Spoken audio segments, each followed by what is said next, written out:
This Marquee Dragon video is sponsored by Shattered Crystal, game codes, and items.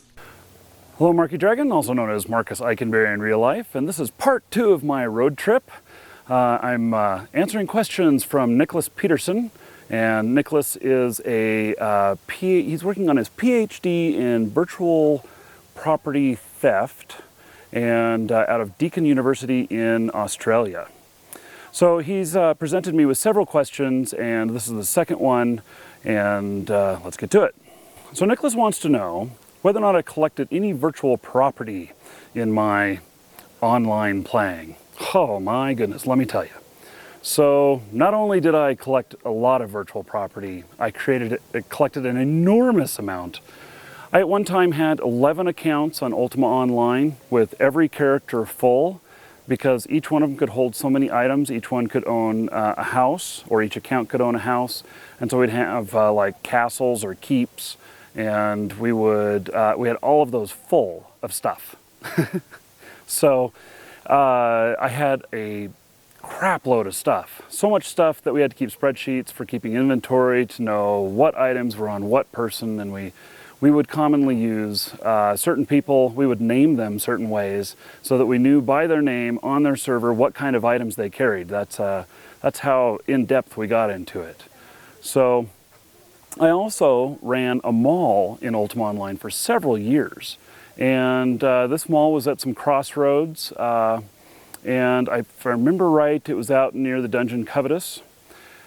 These crossroads were pretty heavily trafficked for people who didn't have Moongate travel, and it was a pretty big mall, and we would charge rent to vendors, and we'd have all kinds of items for sale and stuff.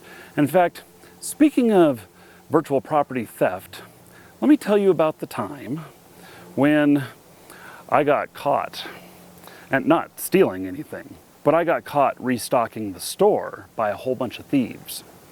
So here I am playing. I'm in my basement. I had my own dungeon of Doom and Dr. Pepper, we called it. And it was, I had all these computer monitors there and everything, and I was always playing on multiple accounts simultaneously. I might be delivering on one while I'm harvesting goods on another and stuff. And so I'd do my morning restocking of my vendors in my mall. And this time, we ended up, I would recall in near this castle. Back then you had to have these keys on there. And with the keys, you actually ended up, you had to carry the key in your backpack, and you had to run up to the door, and then you would double click the key that's in your backpack. You would click on the door to unlock it. You would then run in to the door. You'd have to double click on the door to open it, and then you'd run in, you'd double click on the door to shut it, and then you double click on your key and then click on the door to lock it. This was a very involved process, and it really left you very vulnerable if somebody wanted to attack you on that. So I would kind of try and have this down to a science.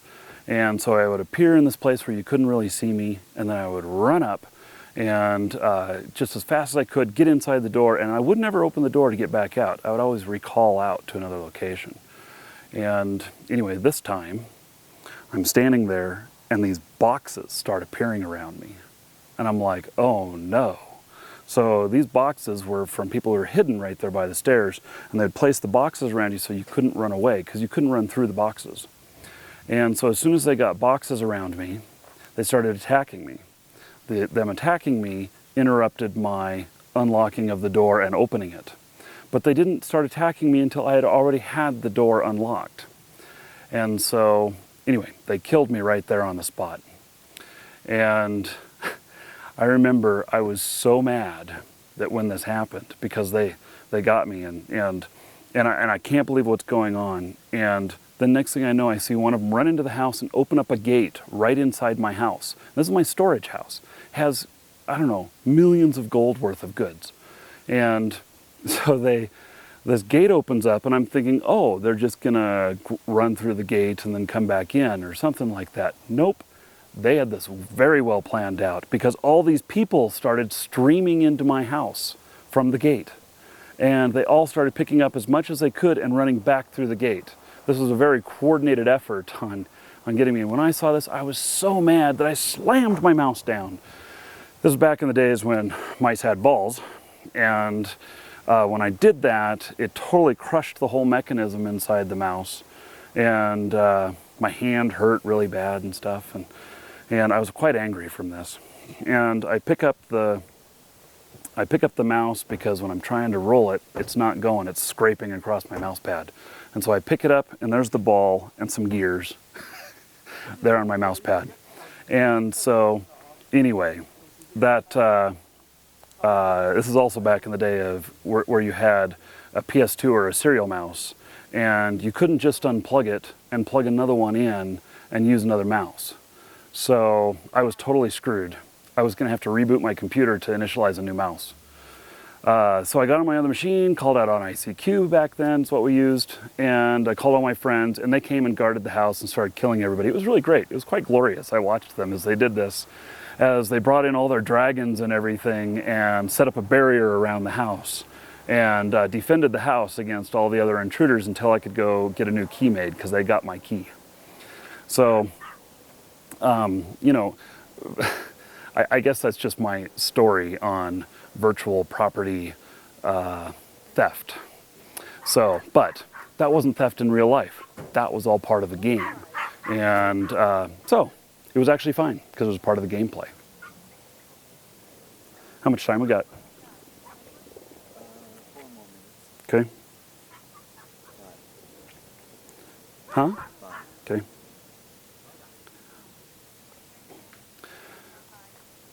So Nicholas also asks, what kind of virtual property did I collect? Well, I collected every single thing that had any real-world value or would turn into real-world value.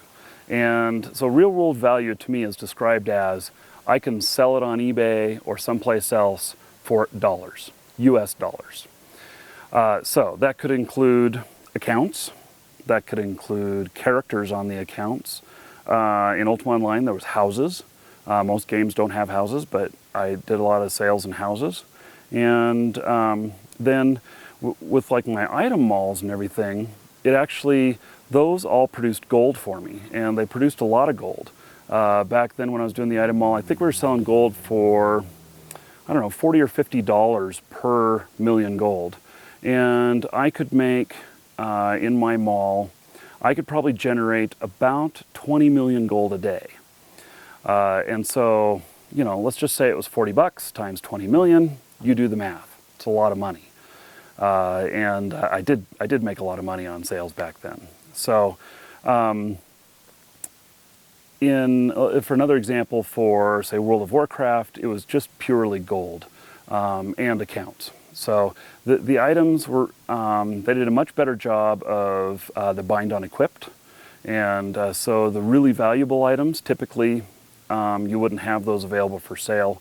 And so that was, I think that actually was their answer to keep that from happening. I don't think it was a feature of the game for any other reason, although if someone at Blizzard wants to correct me on that, you can.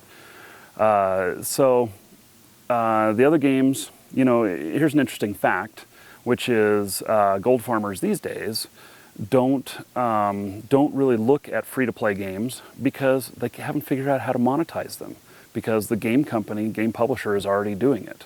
And so newer games don't have as much problem with this. The older games had a lot of problems with it, but there was many things that people did, game developers did to resolve that.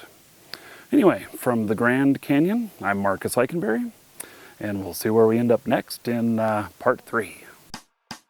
When everyone defines their lives and